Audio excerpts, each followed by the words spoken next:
If you haven't heard about Anchor, it's the easiest way to make a podcast. Let me explain. It's free. There's creation tools that allow you to record and edit your podcast right from your phone or computer. Anchor will distribute your podcast for you, so it can be heard on Spotify, Apple Podcast, and many more. You can make money from your podcast with no minimum listenership. It's everything you need to make a podcast in one place. So download the free Anchor app or go to anchor.fm to get started.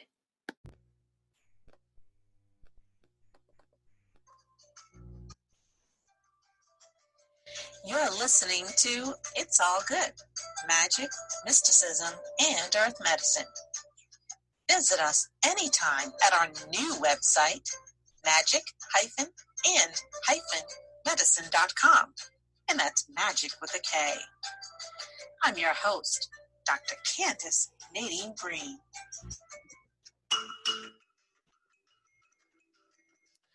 Hello, welcome to another episode. I'm having some music problems again. Okay, thank you. Thank you for listening to another episode of It's All Good, Magic, Mysticism, and Earth Medicine. So happy to have you here listening to our show. And today I want to talk a little bit about lowering the music, number one.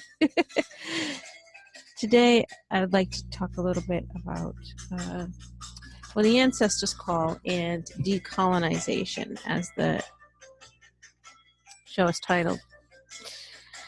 When I was a kid, I was always out in nature. My father was a farmer growing up. When he was growing up, my grandfather had some big lands, big property down in Alabama. I believe it was Plateau, the Flatwoods area. I visited there in the 1980s. It was beautiful. I spent the whole summer there. It was wonderful running through the fields that grew. They grew. It was beautiful. So much food, watermelon, just wonderful. My grandfather also had a store. Now, this land was left to them by one of I think it was my second great-grandfather. And he worked hard. Again, he was a descendant of the West Africans who were brought to Mobile Bay and who lived in Africa Town. So they had some land. They worked hard. Even though there was slavery, some were slaves, this particular relative managed to get this land, and I do have a copy of it, of the certification from, I want to say it's from Roosevelt, President Roosevelt, signing him the land and his relatives, to him and his relatives forever. Him and his relatives forever. And that is what my relatives lived off of. And they sold their goods to the public, and that was their livelihood. That's what they did. So I remember being a child there and feeling so free. I learned a lot about growing things. And I enjoyed it. I mean, I was. My parents had left their lands, and they went to the cities, as many of people did who were descendants of slaves, and they tried to get a better life. And for me, the city was horrible. Even though my father despised the country and the life that he grew up, because he wanted to go to school, and he wanted to experience the world. We always want what we don't have. But I would sit and listen to the stories of the elders, of them. Even as a young kid, they said I had such an old soul, which to me, I was searching for my ancestors. I mean, I knew the ones who were very close, but I wanted to know more. So I would sit and listen to the stories. I would suck it up like a sponge and try to learn. I so wanted to live back home, what they called it back home, with my grandfather and my cousins and all of them, because the city life, the parochial school that I had attended from grades kindergarten to 8th grade was very depressing. It was horrible. I didn't understand anything. I was picked on. I remember one kid made fun of me, and they asked what collard, I think it was collard greens or something like that. They made fun of me and said I ate pig guts, which I did not. And they would make fun, and because all I knew was what I was taught, so I only knew the country. That's what I knew because that's what I was taught. Even up north, my parents tried to, when they were together, because things kind of fell apart after then. It was horrible. But when they tried to rent some land and had a farm, was grown in a communal thing. It was a communal garden, and it was nice going there. I remember riding in the back of the pickup truck going there and shucking corn. We'd pick the corn and the beans and the collard greens, and I would sit and help. And I enjoyed those times. No one else did, but I really liked it. But, here in the city was terrible. Here I was made to stand up, and I remember a nun in 3rd grade made me stand up in class until I said the word radio with an acceptable northern accent. That didn't help my self-esteem any. They taught me about a white God who didn't accept me because my family didn't pay their parish money to be a member. So I couldn't participate in any of the events. Not that I wanted to, but they really made you feel an outcast by not allowing you to participate in any of the events and to just watch whatever was going on. You were excluded, and it just increased the depression. Sometimes I just wanted to die, and I tried numerous times to take my own life. And at that time, home life was not supportive either. They were going through their divorce and infidelities and incorrect usage of voodoo. It was just awful. But even in the church, my parents tried to go to our church here in the States, here in Rhode Island, where they were then. The church talked about a white God and a white Jesus and told us how wrong we were. In Sunday school, we had to memorize verses. So to me, it was the same thing as parochial school. And I really didn't like that. I longed to be a part of to be in connection with the earth, because I know, first of all, we were never going to go back to Africa. So I learned about the lives of the West African slaves who were brought here, and I was told a lot about the Black cultural country life that was entwined with African traditions, and some words that I didn't even know. Like my father, remember, he called the little wrens, the birds, Chi-Chi. And that's what I knew it as, Chi-Chi. I didn't find out until years later that it was a Yoruba word meaning small bird. And I did a report in class on Chi-Chis, and I thought everyone called them Chi-Chi, and the kids made fun of me. Here I was, I didn't know anything else. So I mean, it was some words of the Yoruba language that was passed down to that my family had bits and pieces of, because the Yoruba were, our ancestors. My mother, on the other hand, was so ashamed of her roots and from where she came.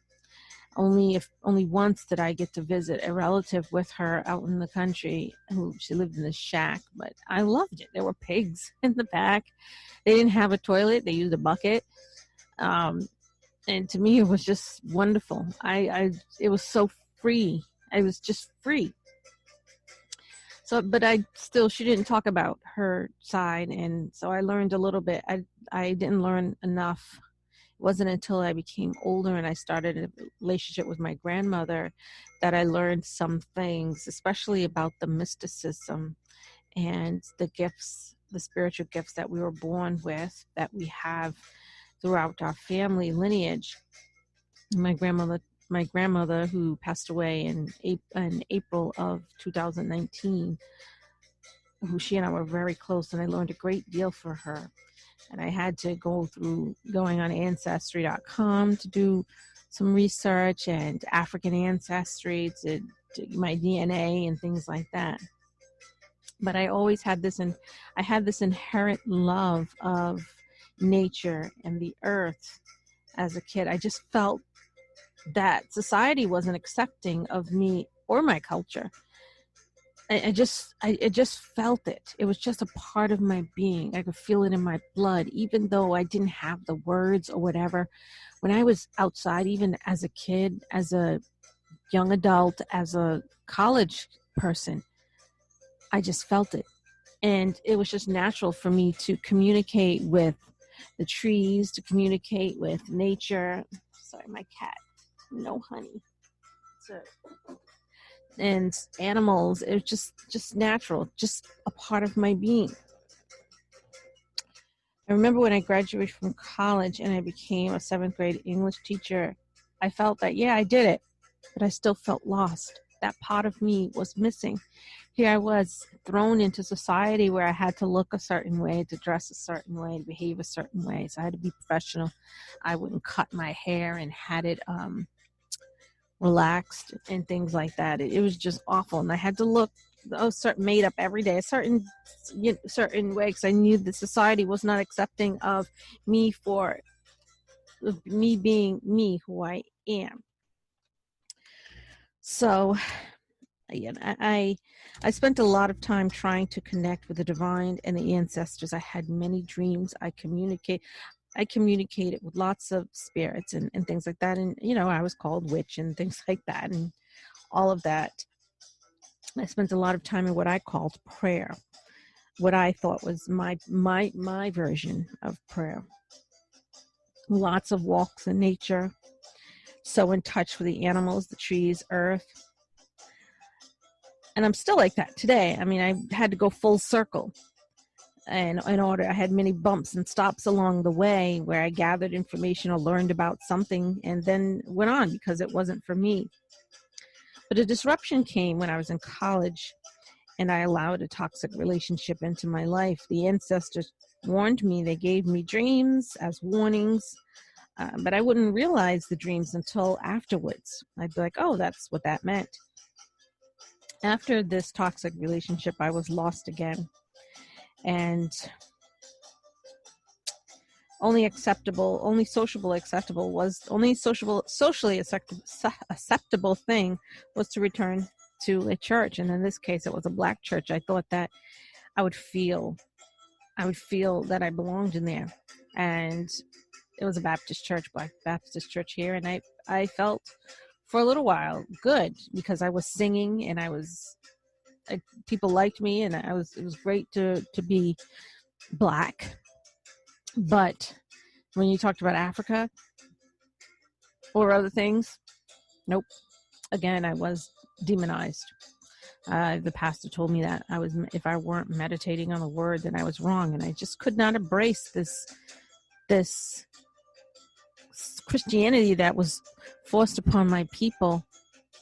And Black people, unfortunately, they don't know this. They for some reason they don't embrace this or want to know that it was a form of oppression. So I went back to searching for a natural connection, and I sort of came full circle through Catholicism, through spiritualism, and I'm back here. The ancestors were constantly calling me teaching me, etc. So I think I think the stops along the way were necessary so I could gain some knowledge. Because I had read and studied the Bible, but I didn't feel it. It wasn't me, but it was necessary for me to learn so that I could relate to other people when showing them and teaching them about African traditional religions. The ancestors kept blasting me with dreams and callings to come back. I mean, I remember when I was meditating, Oshun came to me to direct me, and I didn't know who Oshun was at all. And I wondered, who is this? I don't know who this is, but she came to me via an ancestor, an African ancestor of mine, to bring me to Mami Wata. And now I'm at a Mami Wata. I was initiated to the Mami Wata spirit. And people throughout my path throughout my journey here would be put in my path. They would say things or whatever and direct me, and then once their task or job was done, they'd leave my life. They disappear. I've even had battles of those who were trying to get me off the path. I remember when I witnessed a possession right in front of me, and the person who was possessed, when the spirit left this individual who was in front of me, he looked like he was absolutely lost, like baffled, like he didn't know what happened to him. His whole body and tone and everything changed. And he was immediately possessed. And that was the first time that I had ever seen one. But I was not shocked, or every time some weird thing, some not weird, but because to me it's normal, but every time some spiritual occurrence that's absolutely outrageous and fantastical happens, I'm never afraid. And I think that's so interesting that I'm never afraid. And I think that's because I have my spiritual team with me, and they have prepared me, and they're with me, or my higher self has come down to face whatever it was. Even after when I left the education field after 11 years, I just, the hair, the way I was, like the colonialized representation of what an acceptable Black woman was, to me it changed. I was not going to, I have long dreadlocks. I'm not covered in makeup. I wear what I want to wear. And that has always shocked a lot of people, because there have been times when I'm like, I wear this. I don't have to look like a certain way. I look what makes what I like. And yeah, I'm wearing maybe earthy clothing or a lot of Afrocentric clothing, and that's fine with me. Because that other stuff, the professionalism, no longer served me the way I was in the professional career with the suits and all that stuff. I had to be connected again to the earth. And it happened. And then the person who helped me retrieve the pieces of my soul that had been lost, they completely changed. And they left and I think that was so they can get out of my life, and they did. And my husband, I remember one day I was so upset with him. We were leaving our little house that we had because we were having another baby, and the house was too small. So we went on the hot property search, and I just got upset, and I said, look, I'm not searching anymore, because I thought he was indecisive. But it happened the way it was supposed to happen. And he got this beautiful property without me being there. I didn't see when he signed the purchase and sales agreement. I just looked, I said, oh wow. And then he said, want to see what we bought? I said, okay. And it was perfect. It was just perfect. The woods, private, quiet, safe. Animals, we see so many different animals in the forest. We made a large garden. I touched the earth. It's just secluded. There's trees, it's forest. And this was perfect for me to do my work and to grow the family also, and getting back to my roots here. I'm a natural intuitive gardener and mystic, etc. And it just all came out. It just came to the surface. And, it showed me that it was always within me anyway. My lineage was felt through me. And then, another thing happened was I found a community of others that were just like me. and I was able to use my gifts to make a living for myself. Earn, monetize it. And then when the pandemic happens, at the beginning of the pandemic, I was so grateful to be able to do my services online, and that way I just book it. It just fit naturally, and I commune, and I just have my altar where I commune with the ancestors regularly, and I sometimes I try to reach out to others. I feel bad for a lot of, there are all these people who will always say, I'll pray for you and you're going to hell and stuff like that. And I just, and with my podcast and my writings, I try to show them the beginning, the roots. I mean, you can be a Christian if you want. I mean, don't try to push it on me and try to say that I'm going to go somewhere bad because I've embraced my roots. Because let me tell you, it was a form of possession. Them trying to make us be who we're not. And when you embrace your fullness, who you are, your ancestors, your ancestry, your lineage, it's a beautiful feeling. It's just a beautiful feeling. And I encourage, you to do that too. If you can, do it too. And it's just wonderful to be able to be able to know who you are and where you come, and to touch the earth. And I have my plants, and I'm very happy about that, and just about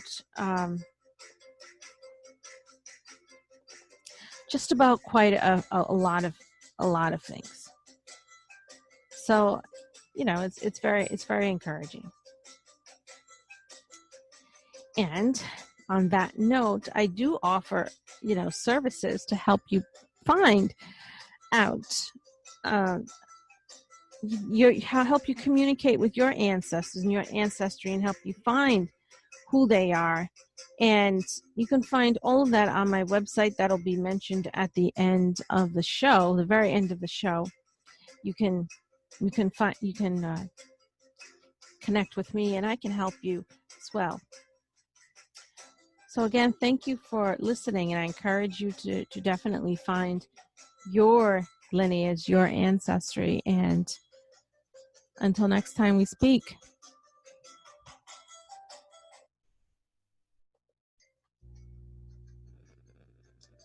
Thank you for listening to It's All Good, Magic, Mysticism, and Earth Medicine. Check us out at magic-and-medicine.com, and that's magic with a K. Thanks for listening.